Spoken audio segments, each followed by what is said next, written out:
En el primer día nosotros hablamos de lo que no es el Evangelio. El segundo día hablamos del pecado del hombre. Y hay una gran necesidad que nosotros aclaremos para todos los hombres. ¿Cómo ve Dios al hombre? Necesitamos hablar del pecado.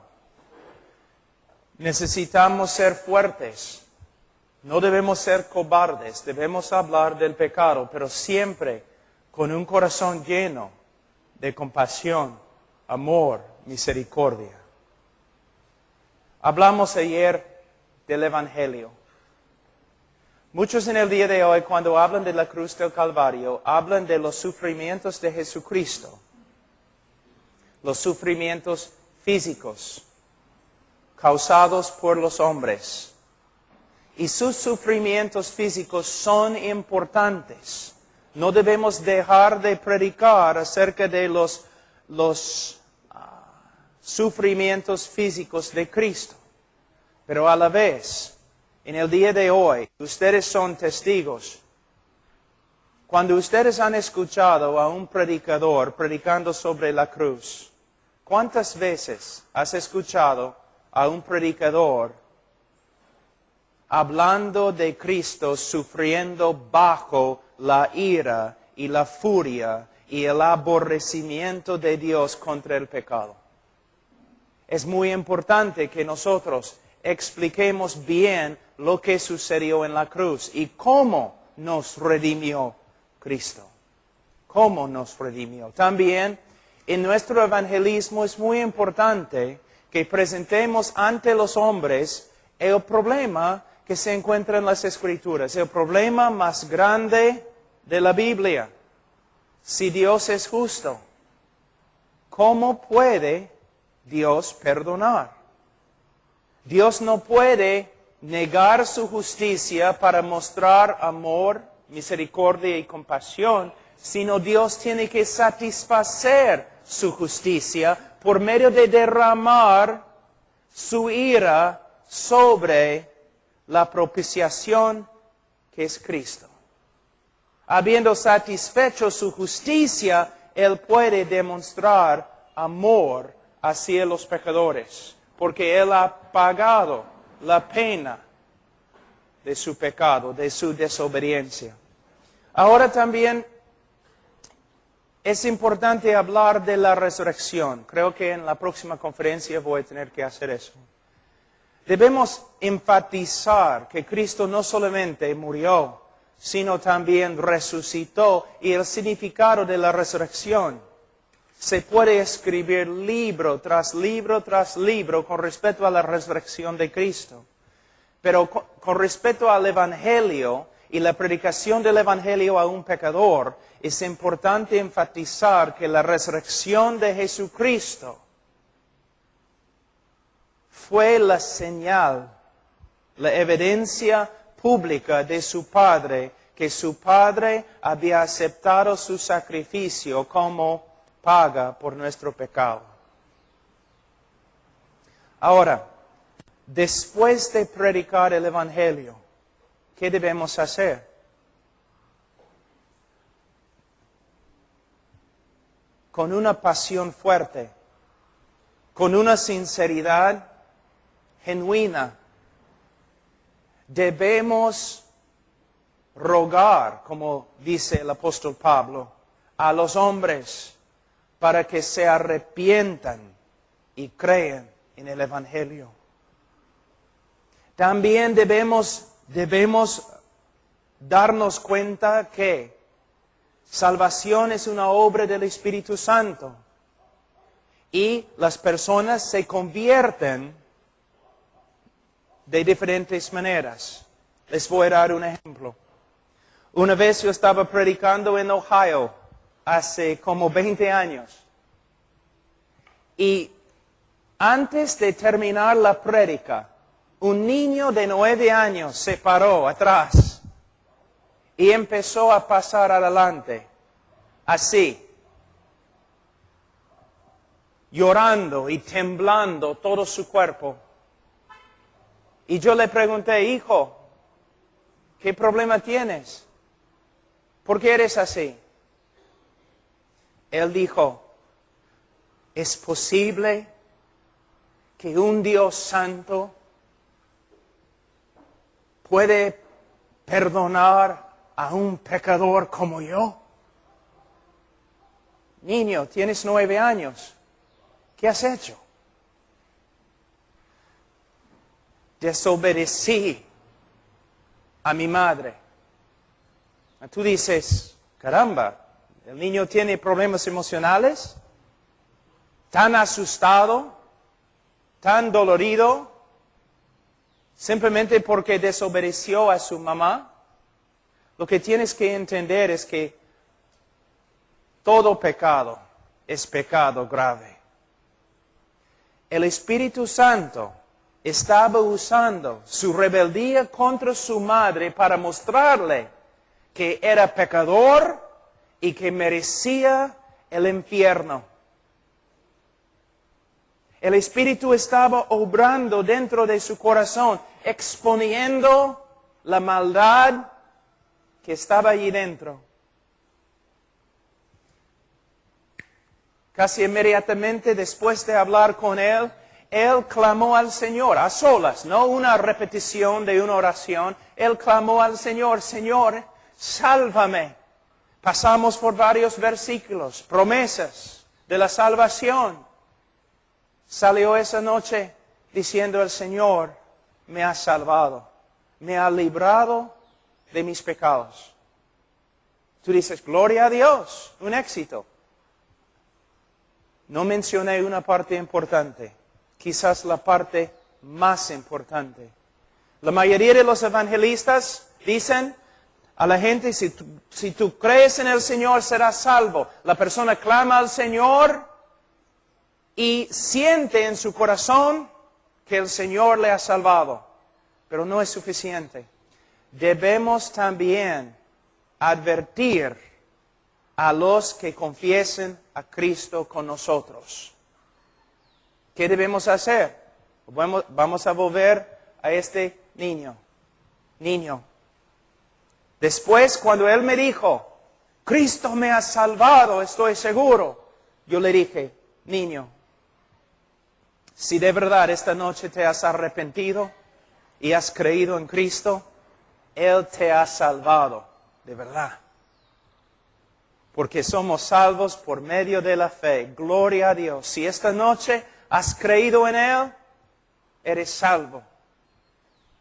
Pero niño, va a haber evidencias de la salvación genuina. No me importa lo que tú sientas en tu corazón esta noche, si tú sales de esta puerta, la puerta de esta iglesia esta noche, y tu vida no empieza a cambiar,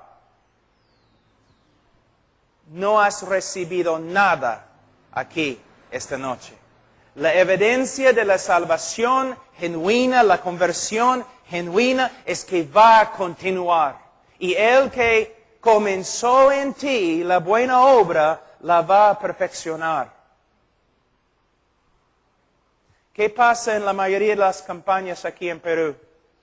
Un montón de gente pasa adelante, tienen que firmar una tarjeta o algo. Muchas veces reciben 5 minutos de consejería. Repite esta oración, ya eres salvo. Regresan a sus casas, no crecen, no vuelven a la iglesia, pero como los católicos bautizados como infantes, estos nuevos evangélicos se creen salvos. ¿Por qué? Una autoridad religiosa ha declarado salvación sobre ellos. Tenemos que advertir a los que confiesen a Cristo con nosotros. Si tu vida no empieza a cambiar, no hay ninguna evidencia de que de verdad te has convertido.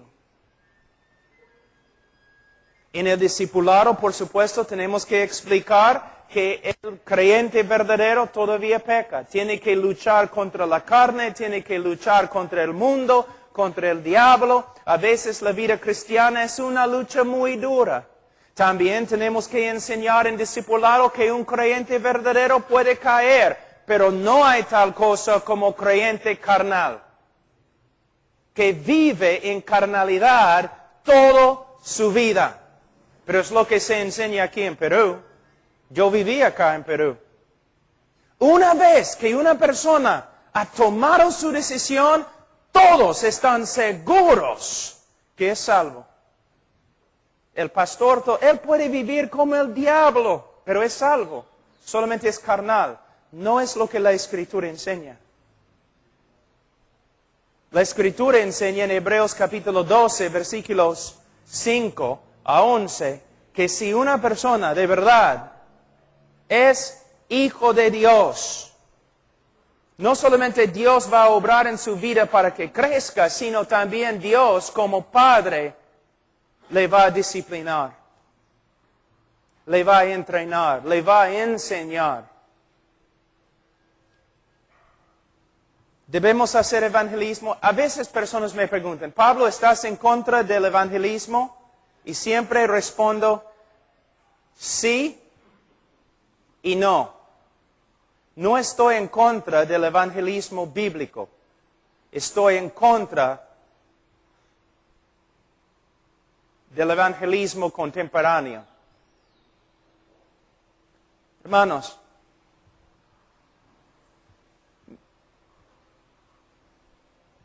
pensemos un ratito en lo que estamos haciendo. Y no pueden negarlo.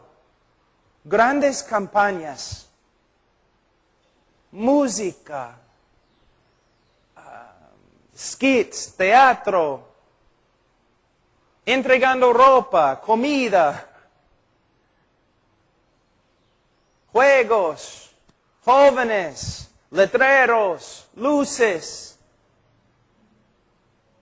una prédica de un hombre muy carismático y luego después una invitación. Y enseñamos ahora a los evangelistas cómo deben hacer las invitaciones. ¿No? Primero, ¿no? ¿Cuántas personas aquí esta noche quieren recibir a Cristo? Todas las cabezas inclinadas, nadie está mirando. ¿Qué es eso? Nadie está mirando. Ahora levanta la mano. Ok, no vas a levantar la mano. Levanta el dedo. Yo veo tu dedo. Ahora que te veo, tienes que pasar adelante porque te he visto. Pasen adelante. Consejería. Mayormente consejería no bíblica. Entrenamos a un grupo de hermanos o jóvenes cómo aconsejar con un folletito que tiene varias etapas. Y si la persona dice sí a cada pregunta, entonces recibe la declaración, eres salvo. ¿Cómo debemos dar una invitación? ¿Sabe qué? Hay algo interesante. Hay un doctor Dallimore, que es uno de los historiadores de la iglesia más grande, vive en Canadá, y es experto en los puritanos, los bautistas de antigüedad, el evangelismo histórico. Y un amigo mío lo llamó una vez, dijo, ¿y cómo invitaron a los puritanos y los bautistas tempranos? ¿Cómo invitaron ellos a los pecadores para que reciban la salvación? Y él dijo, bueno, desde el comienzo de su sermón hasta el fin, estaban proclamando a los hombres, vengan a Cristo, vengan a Cristo, vengan a Cristo, reciben a Cristo, creen en Cristo, arrepiéntense. Pero si los puritanos no, y los bautistas tempranos no daban invitaciones como nosotros, ¿cómo sabían cuando una persona de verdad se convertía? Y él dijo, oh, fácil. la persona seguía en la iglesia y seguía creciendo en santidad. Ahora, nosotros, ¿cómo sabemos en las campañas en el día de hoy que una persona ha recibido a Cristo? Porque ha repetido una oración con nosotros y nunca regresa a la iglesia. Y no crece en santidad. Tenemos 400 decisiones, quizás 3 personas reciben a Cristo, tú dices gloria a Dios, ellos vienen a la iglesia, reciben discipulado, pero hay más que 300 personas ahora engañadas por causa de nuestra manera de hacer evangelismo.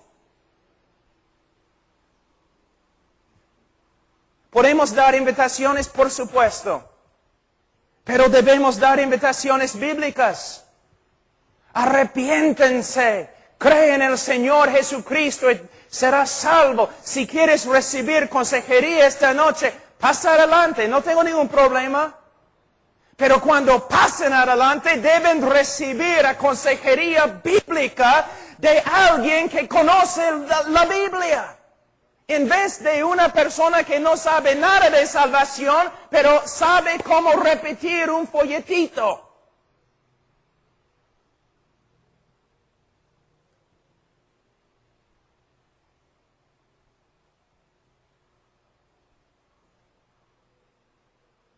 Así. La Iglesia Católica aconseja a sus miembros acerca de la salvación y cómo puede una persona saber que es salvo. No, nunca. Ellos asumen que todos los miembros en su iglesia, todos los católicos son salvos. Es lo que asumen. Es lo mismo con los evangélicos en el día de hoy. Después de repetir una oración, asumimos que la persona es salva. Pero los bautistas tempranos no eran así. Para nada. El apóstol Pablo no era así. Cuando una persona, mira, en la iglesia a veces, el predicador da una invitación, una persona pasa adelante. La persona habla quizás 2, 3 minutos con una persona mientras el pastor está hablando y la música está siendo tocada. Después de 5 minutos de consejería, el pastor baja y dice, ven acá, hermano. Y presenta a la persona, mira, tenemos un nuevo hermano, es parte de nuestra familia, es creyente ahora, va a ir al cielo. Después de 5 minutos de consejería, pastor, ¿tú puedes decir todo eso? Y el problema es, y nunca jamás vas a tocar el tema. Es salvo. Ahora hay que discipularlo. Es la razón por la cual estamos discipulando un montón de personas que no son ovejas. Y por esta causa el discipulado no funciona.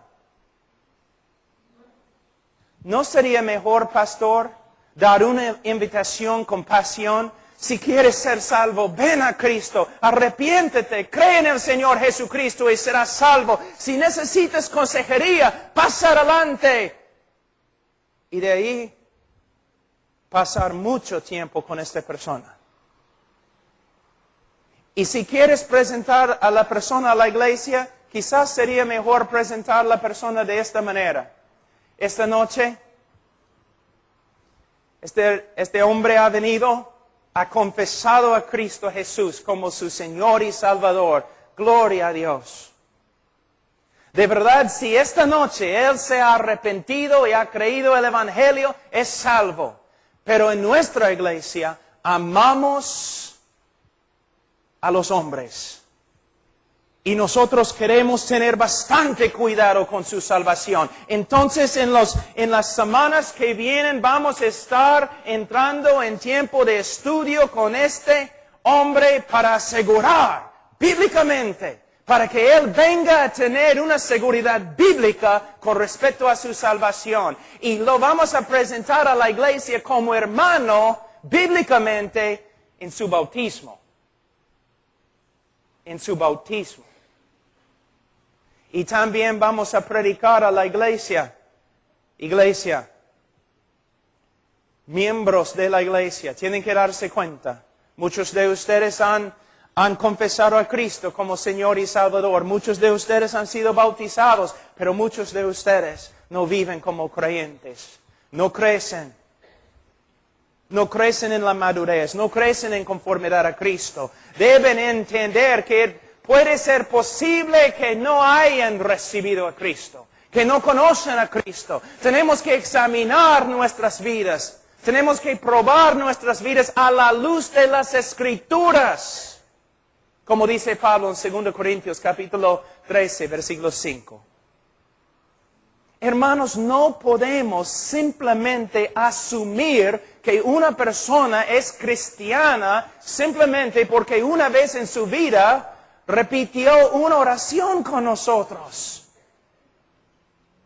No es bíblico. No es bíblico. Como dije, una ilustración en la primera prédica. A veces, una persona pasa adelante y de verdad el Señor ha obrado en su corazón. Se ha arrepentido, ha creído. Así, 5 o 10 minutos, la persona de verdad confiesa a Cristo y parece hay fruto de arrepentimiento y fe, pero todavía debemos advertir a esta persona que si su vida no empieza a cambiar, es evidencia que no es cristiana. Pero también hay personas que van a venir preguntando, buscando consejería, y no van a recibir a Cristo en 5 minutos. Quizás van a recibir a Cristo en 5 meses.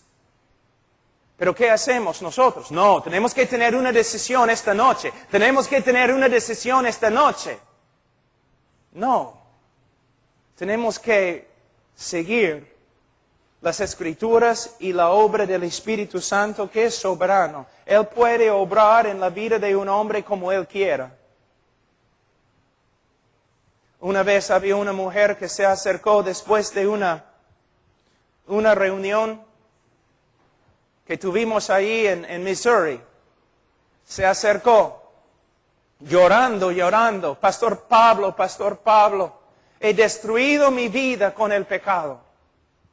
Está bien, vamos a hablar. Nos sentamos, hablamos. No sé por qué, pero le pregunté, señora, ¿una vez has orado una oración, has repetido una oración para recibir a Cristo en tu corazón? Y ella dijo, sí. Yo le pregunté, ¿cuántas veces? 6. No funcionó, ¿no? Tú has orado una oración 6 diferentes veces en tu vida y todavía vives en pecado y tu vida es un desastre. Pastor Pablo, ¿qué debo hacer?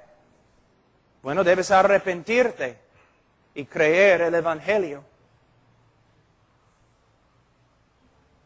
Pero ¿cómo puedo hacerlo? Solo Dios.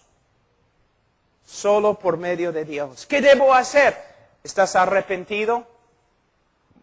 Bueno, me da miedo porque no tengo arrepentimiento. ¿Crees? Bueno, yo sé que es el Hijo de Dios, pero no dependo de Él. Yo no entiendo. Entonces pasamos por las Escrituras. Al final yo le dije, señora, vete a tu casa. Pero pastor, tengo tanto miedo. Que bien, vete a tu casa. Métete en tu cuarto y busca al Señor hasta que te salve. Se fue a su casa, regresó la próxima noche y dijo, regresó como un desastre. Y ella dijo, busqué al Señor toda la noche, no tengo paz. mujer, yo no te puedo dar paz. Yo no te puedo dar paz. Pero Pastor Pablo, estás pensando, ¿por qué no ores con ella? 6 pastores ya han orado con ella. Y no le ayudó. Pastor, ¿qué hago? ¿Todavía no tienes paz? No. ¿Todavía no tienes seguridad de salvación? No. Vete a tu casa. ¿Y qué hago? Busca al Señor hasta que te salve. La próxima noche su papá estaba en la iglesia, estábamos allí orando antes del servicio, antes del culto, estábamos orando, la música empezó, entonces él se fue a su asiento y yo regresé a la primera fila. Yo estaba orando, llorando, Señor, salva esa mujer. Y de repente sentí que alguien se sentó a mi lado. Abrí mis ojos, la mujer, con un gozo como ni puedo describir. Yo le pregunté, ¿y qué pasó? Anoche busqué al Señor casi toda la noche. Por fin caí en sueño. Yo no podía más. Pero esta mañana, cuando me desperté, el momento que empecé a buscar al Señor, Él confirmó con el Espíritu Santo todas las promesas acerca de salvación que yo estaba leyendo. Y el Espíritu Santo testificó a mi corazón que ahora soy hija de Dios. Es el poder de Dios en la salvación en vez de un rito evangélico. Hemos reducido el Evangelio de Jesucristo a nada más que debes tomar tu decisión. ¿Y sabe qué? Es la idolatría de decisionismo. Yo puedo ir a muchos de tus convertidos, las personas que se han convertido contigo. Yo puedo ir a ellos. Yo puedo preguntarles, ¿y si murieres ahora mismo, dónde irías? ¿Al cielo? ¿Por qué? Tomé mi decisión. Tomé mi decisión. Están confiando en la sinceridad de su decisión. La respuesta correcta es, estoy confiando en Cristo. Estoy mirando a Cristo. Cristo murió por mí. En Él confío. Él ha obrado en mi corazón. Me ha cambiado. Soy una nueva criatura. Mira cómo es nuestro evangelismo en el día de hoy. Hermanos, después de casi 25 años predicando, estoy harto con lo que veo. Y yo sé que muchos están enojados conmigo. Eso no me agrada, pero no voy a retroceder. En mis propias campañas, en grandes auditorios, muchas personas tomando su decisión, pero que nunca caminan con Cristo. Ni vuelven a la iglesia, o vuelven a la iglesia, pero fuera de la iglesia viven como cristianos carnales. Hermanos, el Evangelio es el mensaje más precioso que existe. Cristo murió por los hombres. No podemos reducir este mensaje tan importante a algunas leyes espirituales. O 4 o 5 cosas que Dios quiere que sepas. Tampoco podemos invitar a los hombres a Cristo de una manera no bíblica. Arrepiéntate, cree. Pero, pastor, ¿qué significa arrepentirme? Abrimos la Biblia. Explicamos lo que sucede bíblicamente cuando una persona se arrepiente. Porque no debemos usar palabras que no podemos explicar. definir. No debemos dar un mandamiento a los incrédulos que no explicamos. Pastor, ¿cómo sé si me he arrepentido? Y cree el Evangelio. Pero pastor, ¿qué significa? De nuevo, abriendo la Biblia, explicando.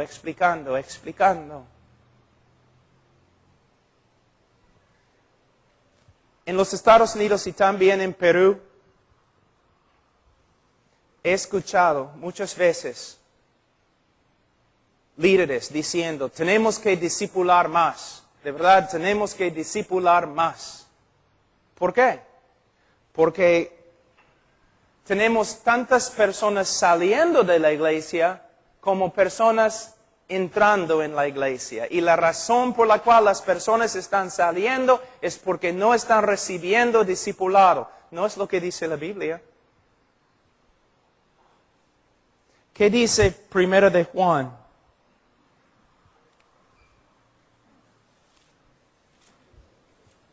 Capítulo 2, versículo 19. Salieron de nosotros, pero no eran de nosotros, porque si hubiesen sido de nosotros, habrían permanecido con nosotros, pero salieron para que se manifestase que no todos son de nosotros. ¿Debemos discipular? Por supuesto. ¿Debemos discipular más? Sí, mucho más. Pero no un discipulado de métodos, un discipulado de doctrina, teología, para que el pueblo de Dios conozca a su Dios. Pero ¿por qué salen de nosotros? ¿Por qué no quedan allí en el camino del cristianismo? Porque nunca eran convertidos para empezar.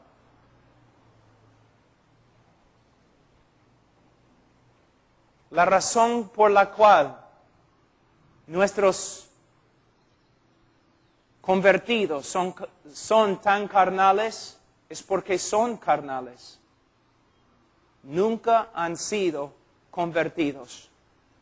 De verdad, nunca han tenido la oportunidad, porque el mensaje que predicamos muchas veces no es el Evangelio. La invitación que damos es muy superficial y nunca damos advertencias acerca de cómo uno puede tener una seguridad bíblica de la salvación.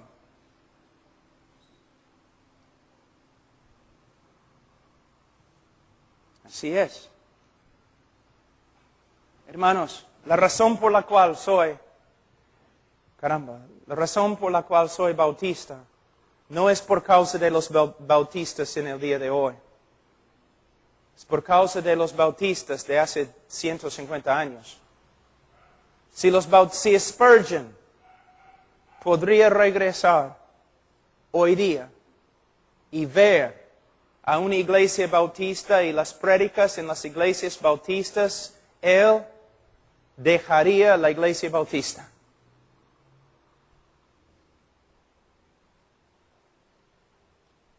Hemos cambiado.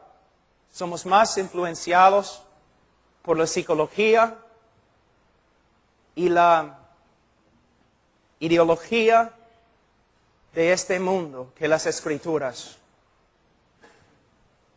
No podemos seguir el pragmatismo.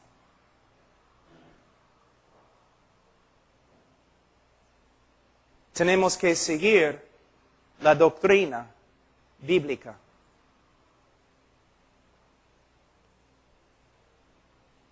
¿Tuviste 400 personas convertidas en tu campaña? ¿Qué hiciste? ¿Qué método usaste? ¿Qué tipo de música tocaste? ¿Dónde colocaste las luces? Quiero ver tu propaganda. Proviene del hereje Alberto Finney, que básicamente dijo, nosotros podemos salvar a los hombres por medio de organizar bien nuestras campañas. Pero la Biblia enseña El hombre se salva cuando el Evangelio de Cristo se predica bíblicamente y el Espíritu Santo de Dios regenera los corazones de los pecadores depravados.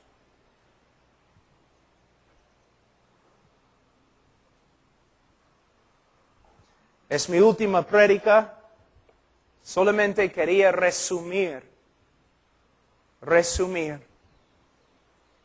Pero quiero terminar en 2 Corintios, capítulo 13.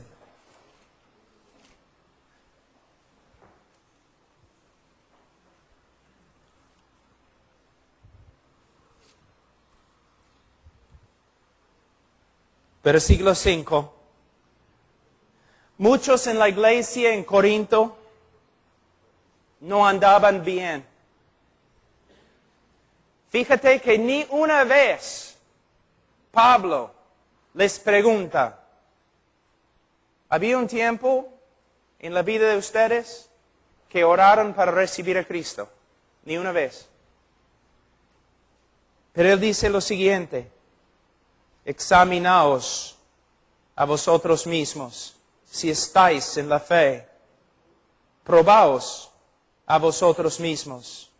¿O no os conocéis a vosotros mismos que Jesucristo está en vosotros, a menos que estéis reprobados? 2 Corintios 3 y 5. Pastor, con los supuestos hermanos en tu iglesia, ¿cuándo es la última vez que fuiste a uno de ellos usando este texto? Hermano, tú confesaste a Cristo. Hermano, fuiste bautizado. Hermano, te has identificado con nuestra iglesia, pero ahora estás viviendo como un incrédulo. Es posible que eres un incrédulo.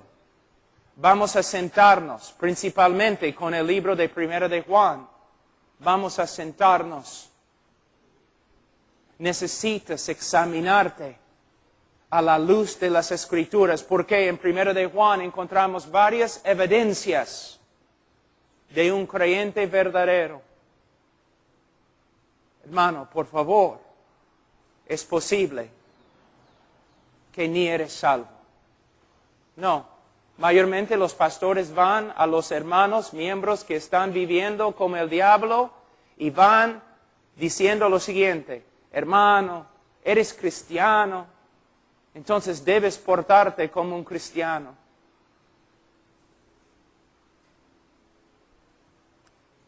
No. Tengo una pregunta. ¿Cuántos de ustedes, levanten la mano, saben que 1 de Juan fue el libro, la carta 1 de Juan fue escrita principalmente para darnos las varias evidencias de la conversión verdadera? Levanten la mano. No mienten, simplemente levanten la mano. ¿Cuántos pastores, no levanten la mano, pero cuántos pastores aquí han usado 1 de Juan para enseñar a su congregación y a una oveja descarriada las evidencias bíblicas de la conversión verdadera? Hermanos, ¿por qué? Porque hemos aprendido métodos en vez de aprender las Escrituras. En 1 de Juan capítulo 5, versículo 13. Estas cosas, ¿cuáles son estas cosas? 1 de Juan. Estas cosas os he escrito a vosotros, a la iglesia, que creéis en el nombre del Hijo de Dios, para que sepáis que tenéis vida eterna. Hermanos, a través de la historia de los bautistas, de los presbiterianos, congregacionalistas, aún metodistas, a través de la historia de las iglesias bíblicas en los últimos, 100, 200, 300, 400 años. Este libro fue escrito, fue enseñado a los que confesaban a Cristo para que tuvieran una seguridad bíblica con respecto a su propia conversión, pero en el día de hoy no se usa. Porque si un hermano duda su salvación, mayormente la pregunta es, hermano, ¿me dices que estás dudando tu salvación? Sí. Bueno, voy a hacerte algunas preguntas. ¿Había un tiempo en tu vida cuando oraste y pediste a Cristo que entraras en tu corazón? Sí, pastor. Bueno, ¿estabas sincero cuando le pediste? Bueno, creo. Entonces eres salvo. Es el diablo que te está molestando. ¿Cuántas veces has usado este método? Es el diablo que te está molestando. ¿Dónde aprendiste esto? De otra persona, pero tienes que preguntarle a él, ¿dónde aprendiste esto? Porque no se encuentra en la Biblia. Cuando una persona viene y dice, tengo dudas con respecto a mi salvación, ¿qué debemos hacer? Debemos ser bíblicos. Debemos ir a 1 de Juan y decir, mira, esta carta fue escrita para que una persona tenga la evidencia bíblica de la salvación. Para que una persona pueda tener una seguridad bíblica de la salvación. Entonces vamos a pasar por todo el libro y tú vas a examinar tu vida a la luz de este libro. Pero este libro, como el Evangelio mismo, ha sido olvidado, abandonado, ha sido puesto a un lado y no se usa en el día de hoy. Por eso nuestro evangelismo es tan superficial y tenemos un montón de conversos que no son conversos. Pablo, ¿por qué hablas con tanta pasión? Porque estamos hablando de los almas de personas engañadas, muchas veces por nosotros que predicamos el evangelio. Mira cómo hemos reducido el evangelio de esta forma. ¿Quieres ir al cielo? ¿Sabes que eres pecador? Sí. ¿Quieres ir al cielo? Sí. Entonces repites esta oración. Ok. Ellos repiten la oración. ¿Fuiste sincero cuando oraste? Bueno, creo. Entonces eres salvo. Si dudas tu salvación, estás dudando a Cristo porque Él dice que eres salvo. Luego, una persona viene. No sé si soy salvo, pero ¿pediste a Cristo que entrara en tu corazón? Sí. Bueno, ¿fuiste sincero cuando oraste? Creo que sí. Entonces eres salvo. El diablo está molestándote. El Espíritu Santo es lo mismo. ¿Cómo puede una persona vivir lleno del Espíritu Santo? Nosotros sabemos que mayormente la llenura del Espíritu Santo proviene a través de una obra progresiva de Dios. Él obra en nuestra vida poco a poco conformándonos a Cristo y nosotros nos entreguemos más y más al Espíritu de Dios. Pero hay un folleto muy popular que se usa en Perú que va así. ¿Quieres ser lleno del Espíritu Santo? Sí. Entonces, ¿cuál es la única cosa que es un estorbo para la obra del Espíritu Santo en tu vida? Bueno, mi pecado. Entonces, tienes que confesar tu pecado. ¿Ok? La persona confiesa su pecado. ¿Has confesado todos tus pecados? Sí. Bueno, la Biblia dice en Efesios capítulo 5 que es la voluntad de Dios que seas lleno del Espíritu Santo. Entonces, ora al Señor conforme a su voluntad para que Él te llene del Espíritu Santo. La persona lo hace. ¿Oraste? Sí. ¿Sinceramente? Sí. Entonces, por fe tienes que creer que estás lleno del Espíritu Santo. ¿Puedes ver? 3 diferentes ritos que hemos creado. ¿Cuántas personas han leído esos folletos? ¿Ninguno? Sí hay. Yo viví acá. Pero cuando una persona viene y dice, no sé si soy salvo, yo voy al libro de Primera de Juan y digo, ok, vamos a tomar un examen. Juan 1, 5.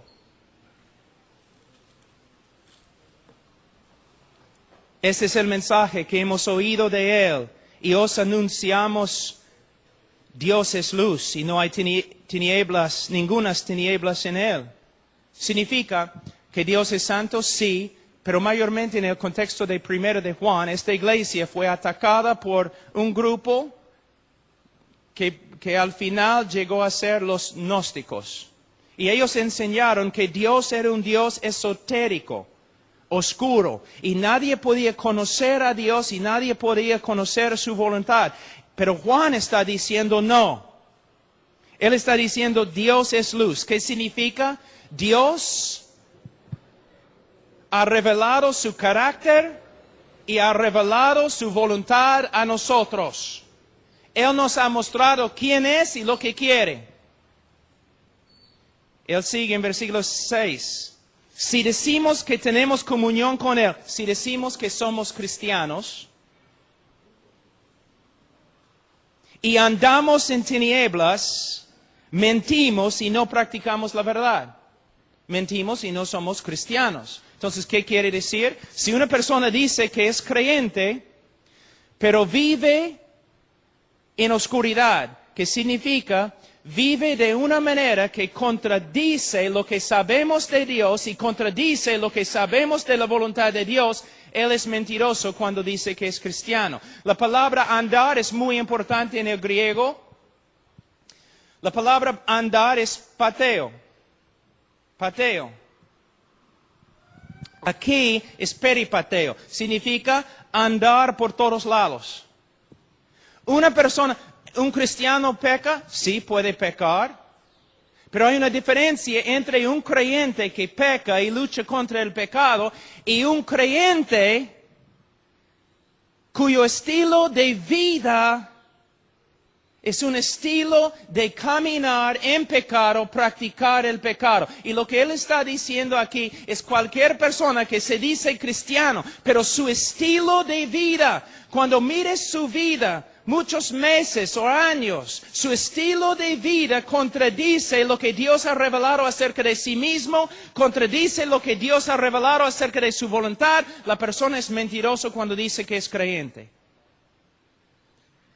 La segunda prueba, en capítulo 1, versículo 8, si decimos que no tenemos pecado, nos engañamos a nosotros mismos y la verdad no está en nosotros.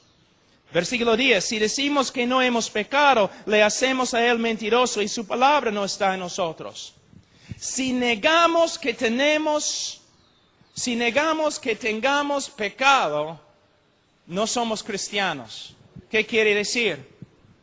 Una de las marcas o evidencias más grandes del cristianismo no es perfeccionismo.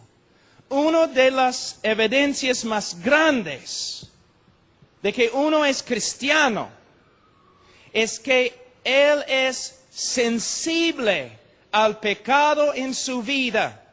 Y cuando peca, el Espíritu Santo le convence de su pecado y él se arrepiente y él confiesa su pecado. No puede vivir con pecado escondido en su corazón. Por un tiempo, quizás, pero como un estilo de vida, jamás.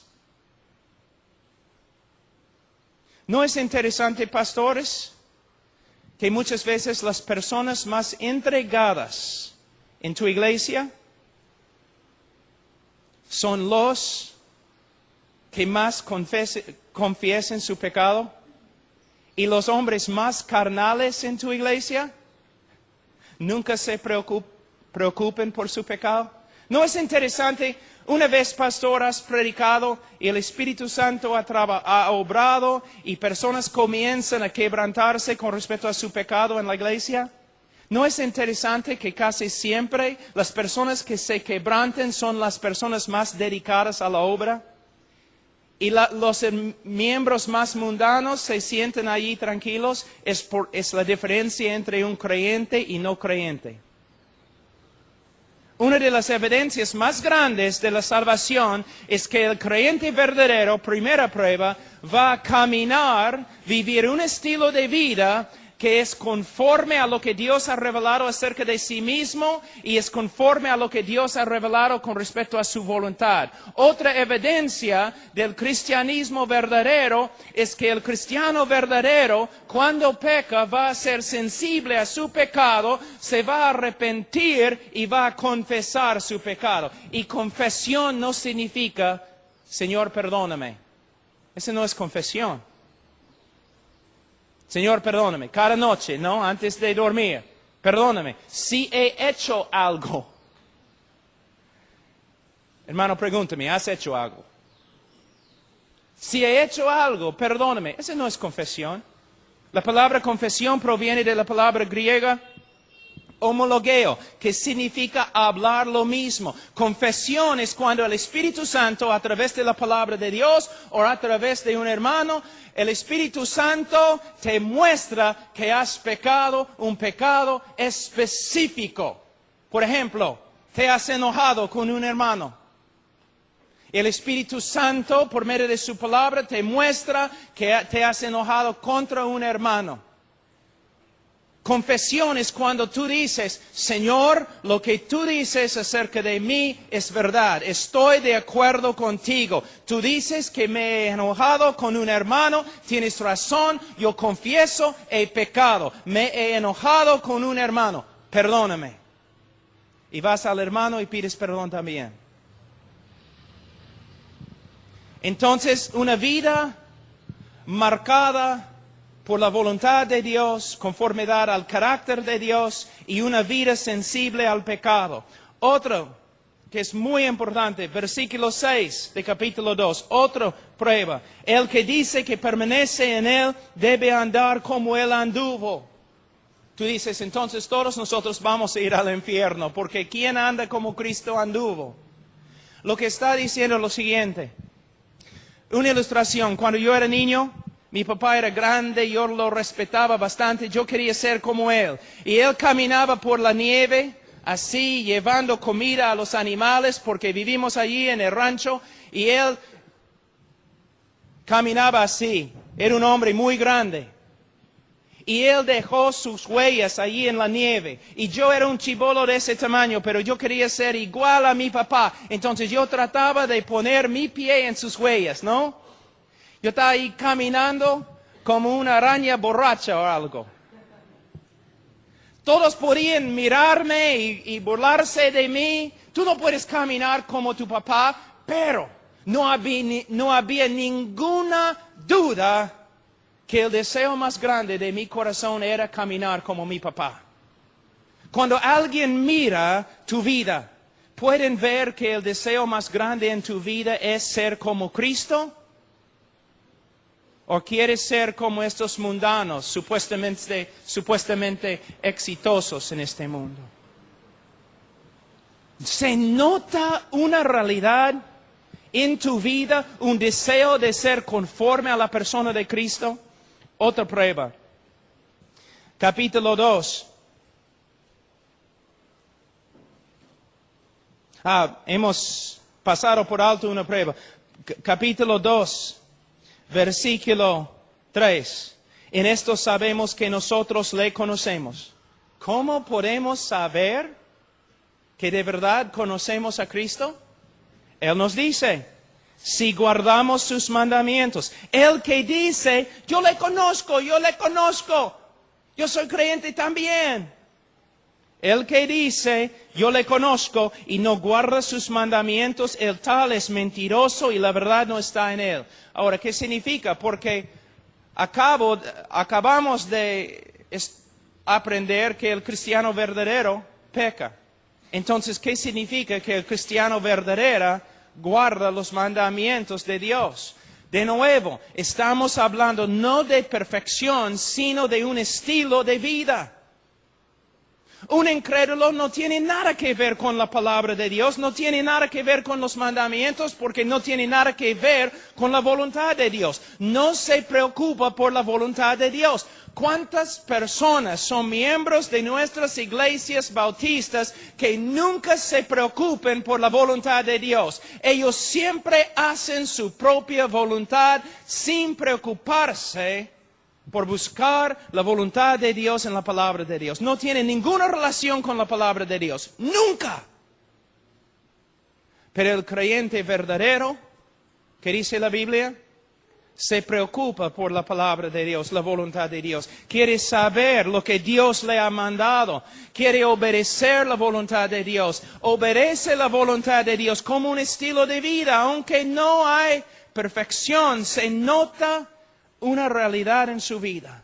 Él quiere ser obediente. Él tiene una relación con la palabra de Dios. Y cuando desobedece, y todos nosotros desobedecemos, entonces volvemos al versículo 8 y 10 de capítulo 1.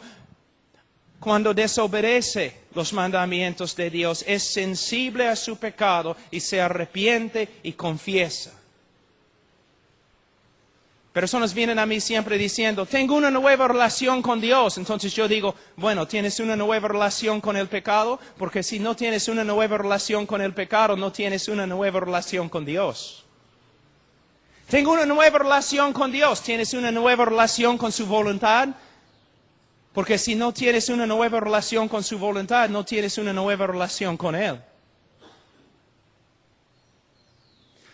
Hermanos, así es. Otro. Versículo 9. Capítulo 2. El que dice que está en la luz y aborrece a su hermano, está todavía en tinieblas. El que ama a su hermano permanece en la luz y en él no hay tropiezo. Una de las evidencias más grandes de la conversión verdadera es el amor que uno tiene para los hermanos en Cristo. Hermano aquí no se refiere a los pobres, aunque debemos amar a los pobres. No se refiere de personas de otras razas, porque hay solamente una raza, la raza humana. Es una referencia a los creyentes. Una de las evidencias más grandes de la conversión es que vas a querer estar con los creyentes, amándoles y demostrando tu amor por medio de servirles. La persona que dice, sí, soy cristiano, pero no voy a la iglesia porque la iglesia está llena de hipócritas, esta persona está haciendo la obra de su padre, Satanás, el acusador de los hermanos. Porque si de verdad los hermanos no están andando bien, un hermano verdadero que los ama va a ir a ellos y ministrarles para que se arrepientan. Una de las marcas, características más grandes del cristianismo es el amor que tenemos para los hermanos. Ahora, hemos pasado por 1 capítulo y medio y vamos a terminar. Tenemos 5 capítulos de pruebas.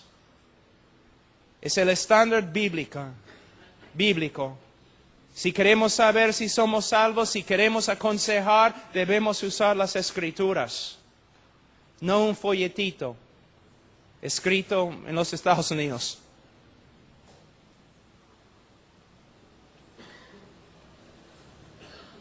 Solo para mostrarles cómo podemos malinterpretar un texto. La Biblia dice que debemos amar a los hermanos. El que no ama a los hermanos demuestra que no es creyente. ¿Ustedes recuerdan en Mateo 25 cuando Jesús habla del juicio de las naciones? Y algunos van al infierno y otros van al cielo. Y Él dice, yo estaba en la cárcel y no me visitaste. Yo tenía hambre, no me diste a comer. Desnudo, no me diste ropa. con este texto nosotros decimos, bueno, debemos tener ministerios en la cárcel y debemos dar ropa a los pobres. Este texto no tiene nada que ver con un ministerio en la cárcel. No tiene nada que ver con dando ropa a gente pobre. Lo siento, no es el contexto. Debemos tener ministerios en la cárcel, por supuesto. Debemos evangelizar a cada criatura y hay muchas criaturas en la cárcel. Debemos evangelizar ahí. Debemos dar ropa a los desnudos, por supuesto. Debemos dar alimento a los que tienen hambre, claro que sí. Pero no es lo que Jesús está enseñando en ese texto. ¿Qué está enseñando? Él no está diciendo, yo, Jesús, era asesino y no me visitaste.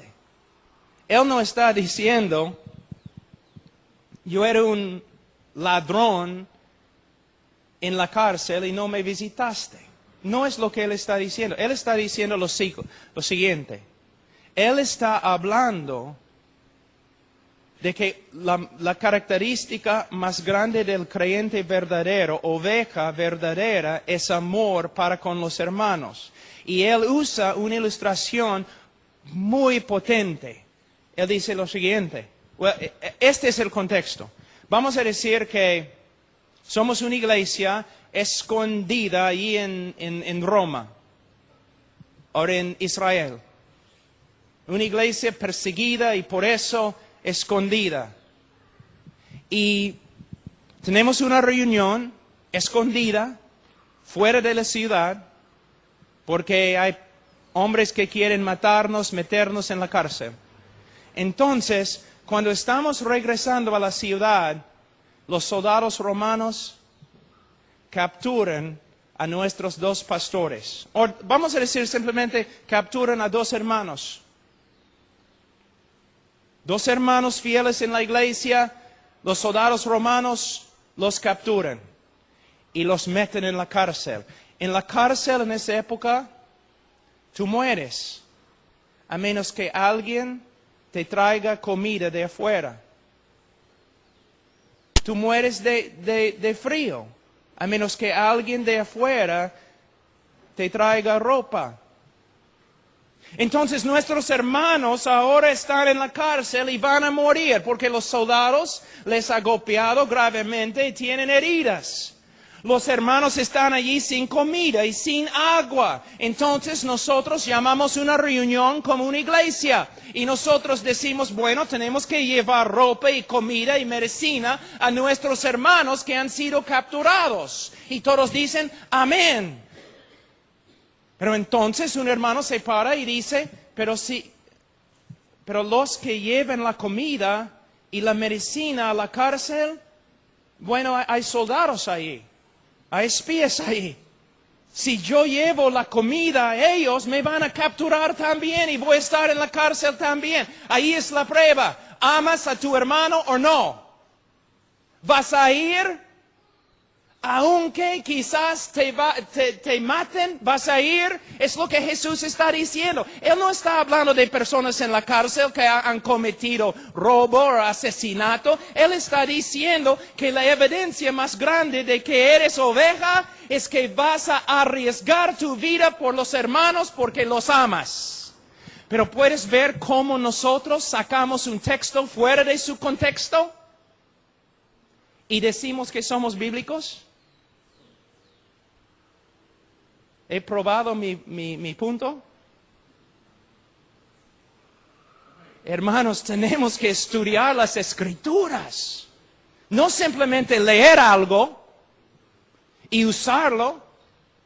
Es como un evangelista una vez dijo, Apocalipsis 3:20, aquí estoy a la puerta y llamo, si alguno oye mi voz, yo abriré la puerta, yo entraré a él.